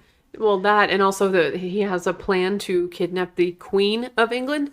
So maybe do something. Yeah, and they also have that facility where they're turning Carlos into Blanka, this monster guy. Yeah. Yeah. So there's a lot going on. And There's by the way, now that they show him, he keeps looking more like a green caveman and an orange wig on his head. Yeah, it's terrible. It's terrible. It's absolutely god awful. Yeah. Zangief is funnier and funnier in every scene. He's trying to become friends with Ken and Ryu. He can't do a thumbs up properly. He just doesn't know anything. He's kind of like a dummy, but it's kind of great. At the same time, Chun-Li, M. Bison takes Chun-Li. Yeah.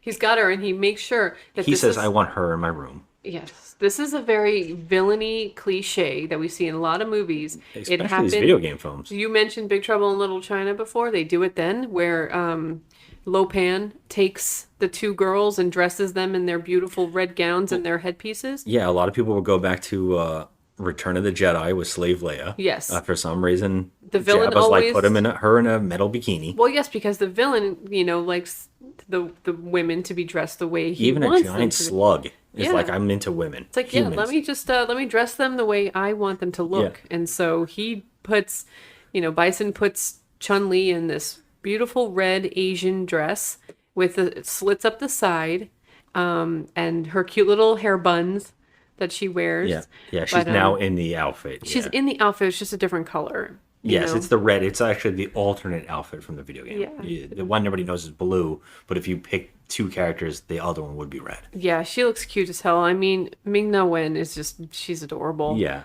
So she looked really cute, but she was just... We have to point out, this also happens in the first Mortal Kombat movie, which Shang Tsung is like obsessed with Sonya and dresses her up too. He puts her in... I don't know why this is a thing. I don't know. The villains are very villainy, and they have like their women a specific certain thing. way. Yeah, and they have to get dressed up, put her hair in buns. Yeah, I mean... Can you imagine the stylist that he has on the Shadaloo stylist that they brought in? Seriously, I mean, who's doing all this? I want to know if his job is. I wonder if he's one of the video game characters we haven't introduced yet. Oh my gosh, I know. And they just have those dresses laying around in her size and the boots and everything in her size. It's very convenient. It's very, Wasn't there a guy named Dan? I think that's a character everybody makes fun of in the video game. Yeah, because everyone has interesting names except him. Dan, and he's been a running joke in the video game, I think, and even in the movie, the other Street Fighter movie, The Legend of Chun-Li, which is another bad movie. I think they had the guy from American Pie play him. Which guy? The goofy one. Oh, Stifler? No, the actual tall guy. I don't remember what girl he's dating in the movie. Oh, Yeah, it's the one that was with Katie Holmes. They were together for a long time, right? Oh, I don't know. He's in that Ryan Reynolds movie where Ryan Reynolds was fat. Oh shit! Yeah, Chris something, right? Yes, Klein. Chris Klein. Yes. Yeah, that actor plays Dan, and it's like a joke that like even in the movie they pick the guy who doesn't like work. He's so bad at it too. Get used to it. We're your new roommates. Spent the last 3 years of my life chasing around an organization called Shadaloo. And I was like, the Dan maybe is the stylist of the island. But virtually Chun-Li tells her entire story to him, and that's when she walks around and sees the clown painting. Yeah, which was so funny. Oh my gosh. And he's loving. By the way, he's changing.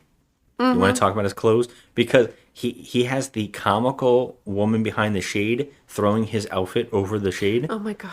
So he's throwing shoulder pads, his cape. He's got a hat.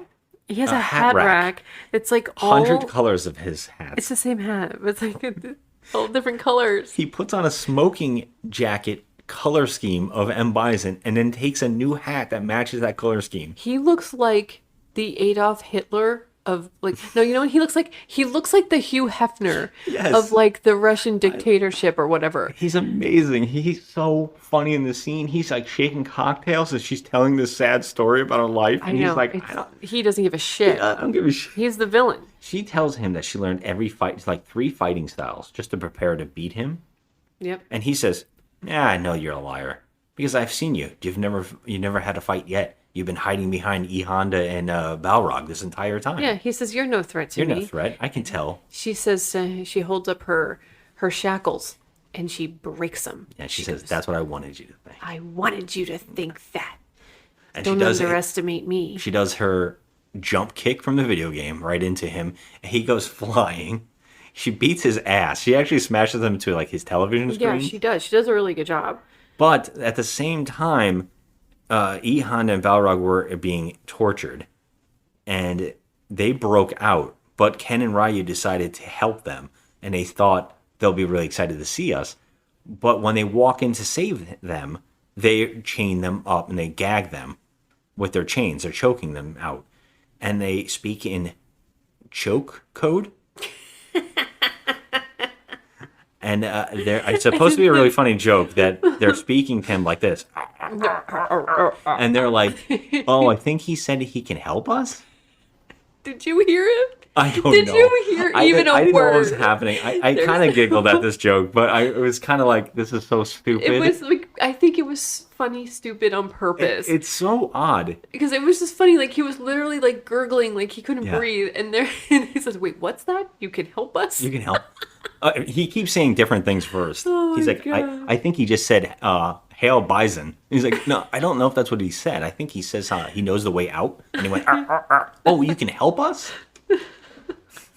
So stupid. It was so stupid, but it kind of made me giggle. It was funny. So they go to save Chun-Li from M. Bison, but she doesn't need saving. They actually ruin the whole moment plan. for her. They ruin it. And stop her from beating M. Bison because he's able to get in a plexiglass. Like a safe room. Like a and safe he room. hits the emergency button, and he's all encased in this like safe room, and he can see out, and he gasses them. So they all get gassed, and they're all out. But instead of having them killed, he just lines them up again and just keeps them in their freaking shackles. Yeah, I love when they're all falling too. What? Yeah. What is happening? Yeah, he shackles them up again. Again. Like, he could easily just get these pests out of the way by Yes. killing them. But no. Movie. We need movie. Yeah. And so we got to keep them in the movie. And so this just gives him so much, more screen time to be, silly. And you would think, because they keep setting up that he wants to be an honorable fighter and actually fight people hand to hand, that he would be, okay, Chun-Li's actually a worthy component, like an opponent. I'll fight her. Yeah. But no, he gasses them all. Yeah, it's weird. It's weird. And then where's Guile during all this? Well, I was going to get to that now, because now that they're gassed out, they cut back to Guile. And now I'm going to get to you, okay? So Guile is now told that they're going to round up all of their troops, and now that they have the location because of Ken and Ryu, they know where M. Bison's base is, and also because Chun-Li was able to track them. She found them too. So I think that they know where he is, because I think they might have had tracking device on Ken or Ryu. I'm not really sure, but they also know where he is. So they're going to round up all the troops. They're going to invade the base. Mm-hmm. But before they can, the government sends in a lackey to tell them, no, we're going to stop and we're going to actually talk. We're going to come up with his demands. We're going to talk him, we're going to find a ground here instead of having a war. And Common ground with whatever billions of dollars he wants? I don't know. And so that leads, and he basically, Guile's like, no, I'm not going to go along with it. He actually pushes the guy. And the guy's like, you're fired. Virtually, you're fired. Yeah, he really And now I did want you to command. tell your troops to stand down. So this is where coked up Van Damme gets his big moment. And I want you to do your best Oh my your god. best attempt, like I tried, at doing this Okay. dialogue, because this scene is great. Do I have to do the accent? You can do it any way you want. I couldn't do an accent, so I didn't try. I can't do it either. Troopers, I have just received new orders. Our superiors say... You gotta slow it down. Remember, he's coked up, and Okay, he's wait. very slow at this. Troopers, I have just received new orders. Our superiors say the war is cancelled, and we can all go home. Bison is getting paid off for his crimes, and our friends will have died here. We'll have died for nothing. But we can all go home. Meanwhile, ideas like peace, freedom, and justice, they get packed up. But we can all go home. Well, I'm not going home. I'm gonna get on my boat, and I'm gonna go upriver, and I'm gonna kick that son of a bitch Bison's ass so hard that the next Bison wannabe is gonna feel it. Now, who wants to go home, and who wants to go with me? Yay! You gave it so much more quick. He's like pauses, like He says crazy. boat, And boat. he thinks about every word too. Let's go to the boat. It's like, I remember my favorite part of this is when he keeps saying, "But you can go home." But you can go home. But we can all go home. Oh, okay, yeah. All right. So I have another quote that I would, but I'll wait until. Is it this one? No, it's no. No, because that's my favorite. All right, so yeah, they all decide, yeah, we're gonna go with you, and they all jump on the boats, and they tell yeah, it doesn't matter, you can't stop me now. You fired me already. Yeah, I don't work for you. So they all jump on the boats. Every soldier follows them. We gotta point out one soldier in particular sounds like he's overdubbed. Yeah, but that happens a lot throughout the movie. It's only this one actor. No, it happens with Chun-Li too when she's doing a news report and she's talking. She's not talking. Her mouth is not moving, but the voice I is didn't there. notice that. Maybe it was the camera and the TV, whatever. But there's one guy. He actually stands up in the meeting when they were talking about the base, and he actually says something like, "But what about this?" And he's like, "That's a good idea. That's a good thought." You know, like, okay. And then they're on the boats, and he says it again. He's like, I don't know, general? Is he a general? What is he? I don't know what he is. Colonel? Guile, what Colonel? are we about to do? You know, something like that. It's, oh my God, it's terrible. So bad. But this is really funny. For some reason, weird music starts playing. I actually questioned it to you. I said, did he put a cassette in to play this music? Okay, so the music was part of the scene, but it was like... It does not seem like it is. But it's not coming from his boat. Which is really funny because he actually takes a cassette and puts it into this. He's driving a crazy hovercraft of some sort. Yeah, it looks kind of neat. It's kind of neat, but he puts a cassette in, and you think it's the mute, but the music's already playing. So you're like, is he gonna put music in to change the scene? Yeah, but they didn't. But then all of a sudden it starts playing a video. Yeah, it's weird. It's a tiny cassette. Yeah. And he starts watching a home movie. How do you? Okay, first And of all, the it's whole a movie- music cassette. It is not like Yes, it's an actual music cassette. It does not play videos. It plays a video in the scene, and it's of him double dating with Carlos of Blanka, Yeah. whatever the hell this guy's name is, and he need they're motivation? at dinner, Yeah. and someone's videotaping them for some reason. Yeah, why? Does he need And this for motivation to go rescue him? And it's love music playing too, and when the best part of the video is it freeze frames on Carlos, It's so weird. and then he's like, "That's right." It's almost like he's in love with him. It's almost like he said, "But you can go home." Meanwhile, ideas like peace, freedom, and justice, they get packed up. Oh my God, I can't. But you can all go home. Go home. Yeah, it's that's his motivation here is Charlie. Yeah. Not the fact that the queen is going to be kidnapped. Not the fact Well, that... they never go back to that. That doesn't even happen. But so at the same time, before they get to the island, before the war starts happening, the other characters start getting free. Yeah. Each character goes off in their own thing. Ken and Ryu kind of try to make a run for it, but there's like bombs going off or something, because I think they start getting to the island, the soldiers. Mm-hmm. And Ken and Ryu kind of split up because Ken doesn't want to fight. He doesn't want to die. And Ryu's like, people are dying upstairs. We got to save these people. Yeah. So I finally figured out what I want to do. Ken has a change of heart. Later on, yeah. Mm-hmm. The others, this is really funny, is E. Honda and Zangief start fighting. Oh my God, it's the best. Like titans. And they keep disappearing in the shot. Like they just all of a sudden start tackling each other. And then every other scene, you just see them bursting through walls and going into each segment.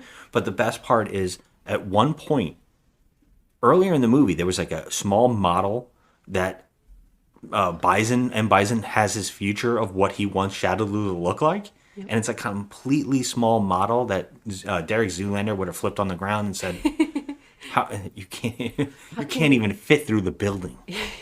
How can you teach kids to read good? They can't even fit inside the building." It's one of the best quotes. It's a Shadaloo for ants. But the funniest bit here is Zangief and M. Bison. No, I mean Zangief and E. Honda are fighting on top of that model while making Godzilla sound effects. It's just. And to make this even more racist, they show a shot of that one Asian guy who sounds like he's overdubbed, watching it. I know. On a video camera, he's watching it, I know. and he looks at another Asian character, and they make faces at each other. I was like, what? Yeah, oof. I was like, that's fucked. I feel a little uncomfortable. Yeah, there's too much. Yeah, it's very crazy. So everybody's fighting someone, and they in all this get scene. to the base. Yeah, and this is where I started saying that their costumes start slowly coming out because E. Honda was in a luau shirt. Well, yeah, he got whipped. And then his shirt's ripped off and hanging down, and now he looks exactly like E. Honda from the video game. Yeah. All of a sudden, Balrog has a boxing gloves, his blue and white tank top. Where did he go to his locker? I don't know where they got this in stuff the in the evil base. Yeah, and pick out that stuff. Zangief's shirt rips off, and he's in his boxer shorts virtually, and so he looks exactly like the video game with his chest hair and everything. Ken and Ryu were given what they were called. Now, these characters have never been shown in this movie. They were told, "Oh, here's some new outfits for you guys in the locker room, just like our Shadaloo soldiers." And it was like, wait a minute, they're like, what's it called, gis? Yeah, they're wearing gis. Is that what that's? I think so, right? A gi, yeah. Yeah, they're training outfits. But we've never seen soldiers dressed in those before. No. They're always in these crazy tactical gear helmets and stuff. They're in camouflage. Yeah. And so now they're just wearing their outfits. And of course, they had a red and a white. Perfect for them. Perfect for Ken Ken and Ryu. They had to work that in. I mean, you have to make them look the part. Cammy and T-Hawk come out of this jet or whatever the hell they're driving, this boat.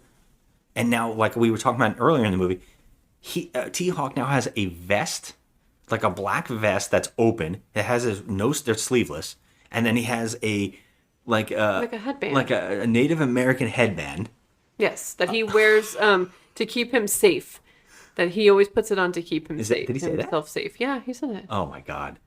And then Cammy, like we said, got her little braids. Yeah, now she's got her braids suddenly, and then she's got the blue blue tank top and like gloves.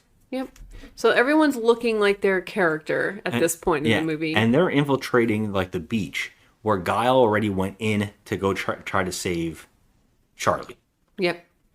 And so he ends up finding Charlie, gets loose because the doctor actually fights some people. I think M. Bison, he actually turns against him and he shoves him into the liquids, and the big comical bags of DNA fall on him and also start messing with his DNA. Yep. While he also hits the switch to release Blanka. Blanka is now a savage monster. He looks like really. that caveman commercial. Yes, like he looks like the Geico caveman. Yeah, Painted except green. he's green. Yeah. It's so bad. It's terrible. Guile finally finds him, and Blanka goes to kill him, but Guile says, Charlie, he knows it's Charlie, although he looks like a caveman now. Yeah. He says, Charlie, it's me, your friend. And Blanka's like, oh, I have a friend? Oh. And he's like, look, I can help you. And he's like, oh, I don't think anybody can help me now. Yeah. And so Guile's like, no, I can help you. He pulls out a gun to blow his brains out. Oh my god. Okay, so I was like, okay, the only reason that this might make some sense is because he wouldn't want to live as a monster like that. However, that is cruel. He's still completely lucid. I mean, he's alive. You can't just kill him. Yeah. That was kind of brutal. It's brutal. I was like, what is going on? So the doctor actually stands next to him and says, you can't do it. You don't have the right to kill him. And he says, let me now his hair is falling out, by the way, and he's starting to look like the character a little bit. Yeah. And he says, let me handle him. I have to make up for my bad deeds. And he's like, you said you didn't have any part in this. And he's like, no, they took my ideas. But right when he says that, the wall explodes. And it's kind of like said that Blanka and Doslam, I believe that's how you say his name, they both get, the building falls on them. Yeah, they die. And you know what? Dead. They accept their fate because they wanted that fate. The doctor said he's done bad things. Yeah. And I guess Blanka, he wouldn't want to live like that. It's kind of an odd out for those two characters. It is, especially them dying together. Like, they seem very pointless. I mean, look what you did to this guy, Yeah. you know? So this leads Guile to really want to get revenge, even more so. Yeah. While Ken sees Ryu in trouble and Ken goes to save Ryu, they work together and they're able to help save the hostages with Chun-Li and Balrog and all that kind of stuff, while E Honda and Zangief are still fighting. And this is a funny bit. Well, Guile goes to fight M. Bison and they start having a fight. Oh, wait, he says the quote. He says, "This is the collection agency, Bison. Your ass is 6 months overdue."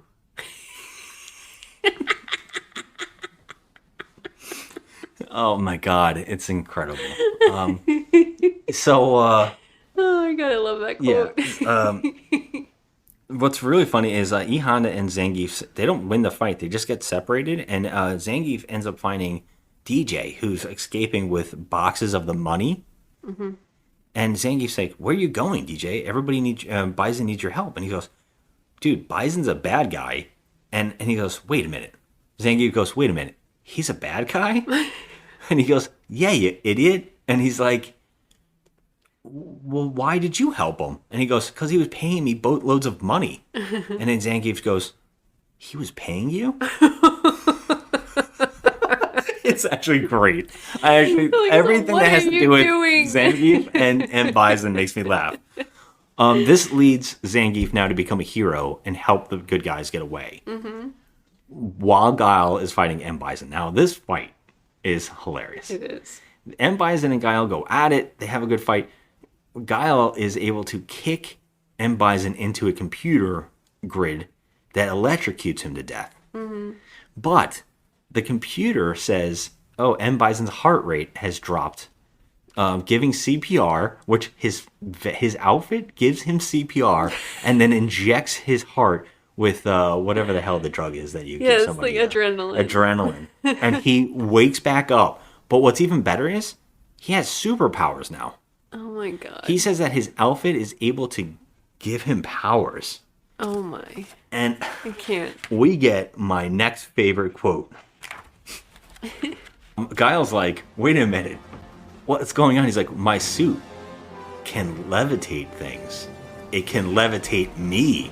And he flies into him and keeps punching him in the face. He keeps flying back and forth. And then he says, You still refuse to accept my godhood? Keep your own god. In fact, this might be a good time to pray to him. For I beheld Satan as he fell from heaven like lightning. That was beautiful. It's amazing. God bless you, Raul Julia. Every moment of even the last film, while sick, knocking it out of the park. How he wasn't a bigger actor. He was so funny. He was so good. He's one of those actors like Leslie Nielsen who just were a serious actor but worked in comedy so well, like it was natural. Yeah. And such a shame. Well, again, this fight goes on, and then Guile is able to kick M. Bison into computer screens and blow up. Yeah. But he doesn't just blow up. The whole foundation. Everything starts exploding as Guile's trying to run out. Yeah. And all of the others got to the beach, and everybody's okay. And they're safe. Like, all of our heroes are together. And they say, "What about Guile? He didn't make it." Yeah. So now, some of these characters really haven't had that many interactions, but they act like they know Guile well. Yeah, true. Yeah. True.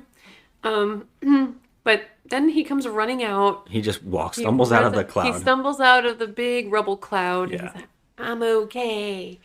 and Cammie's crying, and he looks up at her and he's like, oh, you're crying or whatever, and so she's like, oh, got some tear gas in my eyes. I'm like, oh.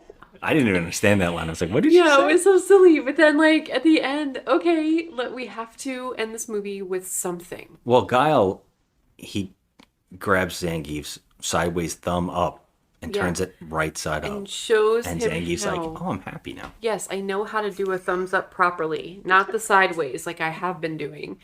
This is a very amazing life lesson for Zangief. Yes. And so then they're all happy, woohoo, and they have to do, like, the big jump. Like, big fight pose.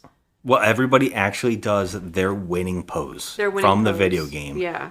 In one screen shot. Like, they freeze frame on everybody doing their pose, which includes Guile combing his hair. Yeah. Like, everybody does their pose. Yep. It's so wild. It's kind of it's cute. It's cute, and they even cut to black with Chun-Li's laugh when she wins. Yeah, it's really cute. So that's Finn.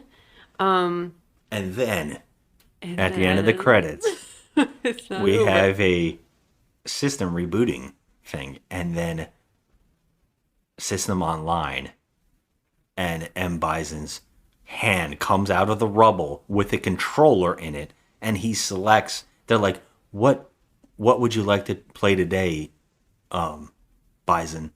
And he selects Warlord. I mean, okay, well, what the hell? Yeah.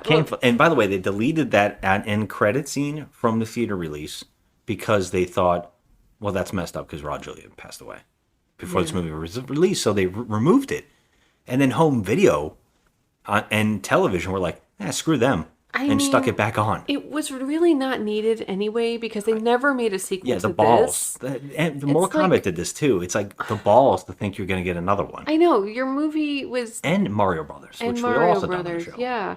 Which actually brings us to a segment that we like to call Why We Can't Have Nice Things. Yes. So I find one IMDb review that is a 1 and one that is a 10.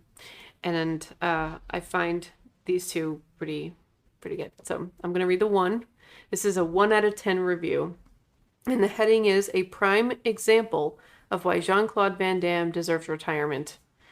Wow, that early on, though. Okay. Mm-hmm. What a piece of trash. It's mystifying how quality actors such as Raul Julia and Ming-Na Wen got involved with this sad mess. Even the actors seem to be having a rotten time, never having seemed to have thought for a second that the end result could be anything but a train wreck. At least the actors were not spared the pain they would soon be inflicting on audiences. I don't understand what that means because actually this movie did good at the box office. Yeah, did I talk about that? It cost 35, I believe.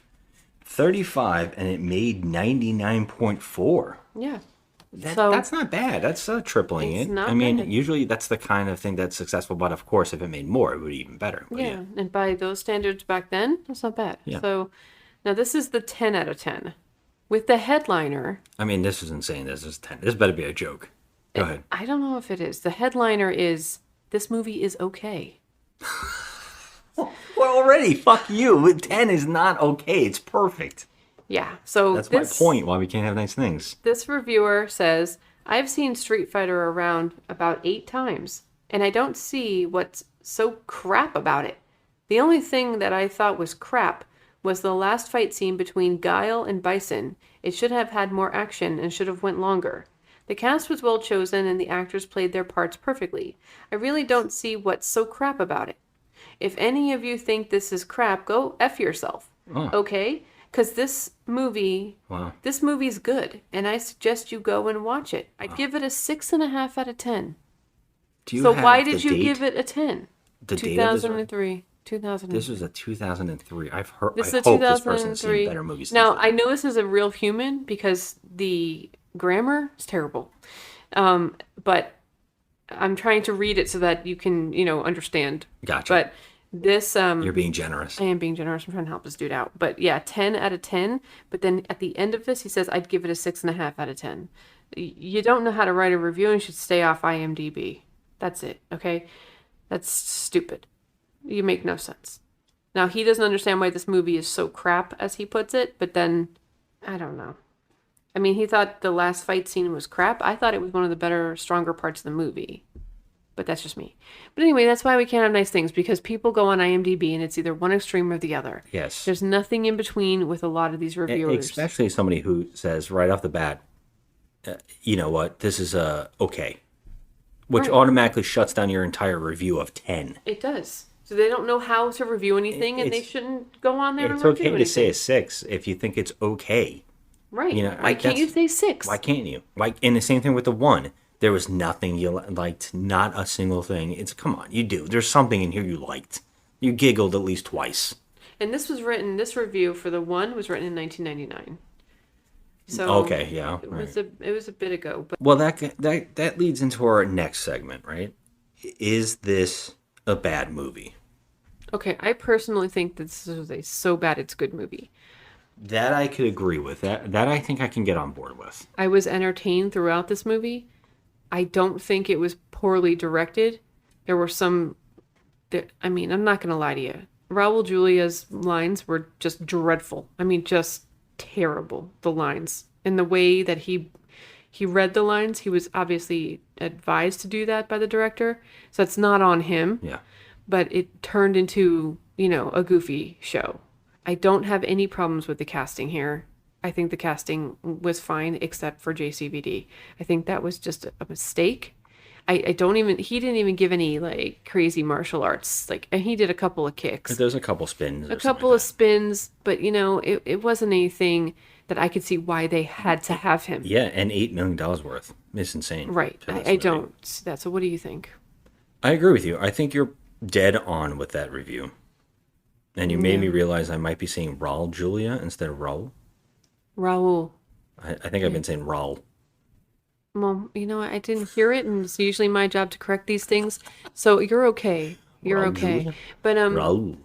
Julia. I mean, hopefully Julia. in my mind it was saying it properly, but who knows? But yeah, I think you're dead on here. It's so bad it's good. Recently in 2 episodes ago, we actually started saying we're from now on going to rank movies. Mm-hmm. Because, we're always on the search for what is the worst movie. Yeah. And it was perfect to start with Mortal Kombat Annihilation, which is, to us, one of the worst movies ever. And we ended up giving it a 1. I couldn't take it. Which is tough. Yeah. And I usually don't. I almost gave it a 2. But it is garbage. It is a completely bad film. There's not much to like about it. Whereas this one... it definitely is going to fall right behind it because since we started doing this, we both admitted that the Mortal Kombat remake has grown on us a little bit. Mm-hmm. So it's not on this list because that actually we think is okay. It is. So we're like, that's a decent film. Mm-hmm. These 2 movies are definitely at the bottom. So they're perfect to keep on with our ranking. Mm-hmm. So Annihilation right now is our least favorite.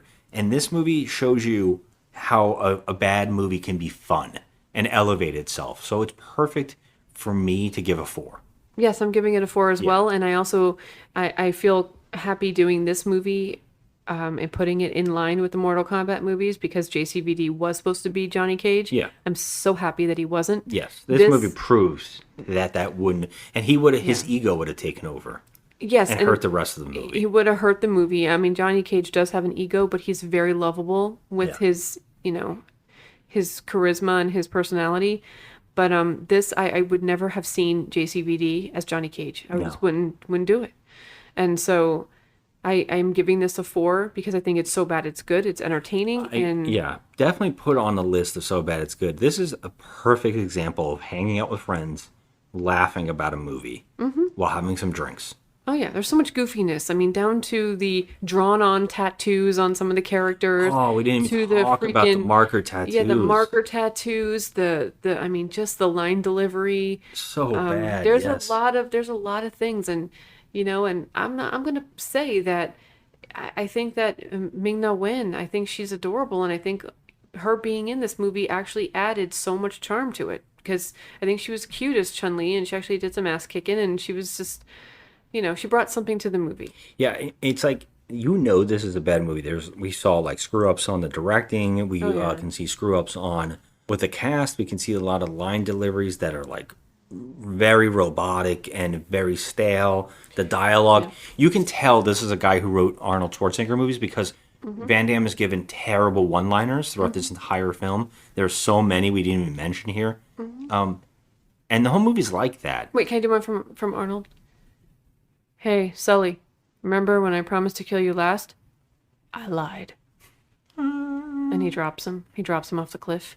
It was really awesome. Or my favorite, I love perfect Commando. ending to this episode is Sub-Zero is now Plane Zero. And thanks for listening, everybody. All right, so next month we are going to go on to our favorite month, October.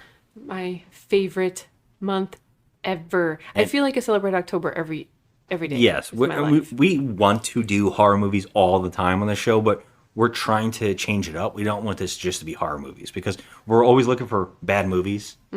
And that's every genre. It's just sometimes easier to watch bad, funny movies with horror movies. But we're going to go into something crazy for next month. We're going to do the theme of horror remakes.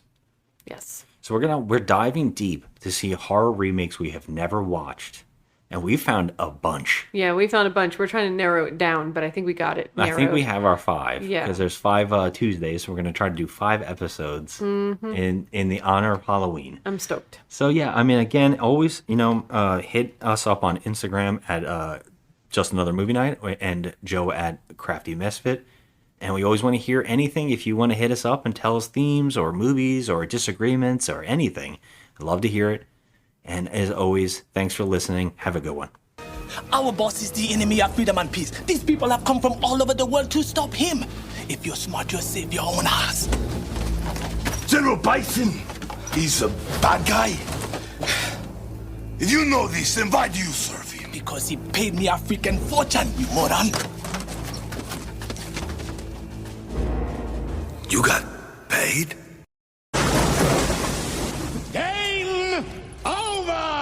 Intruder destroyed.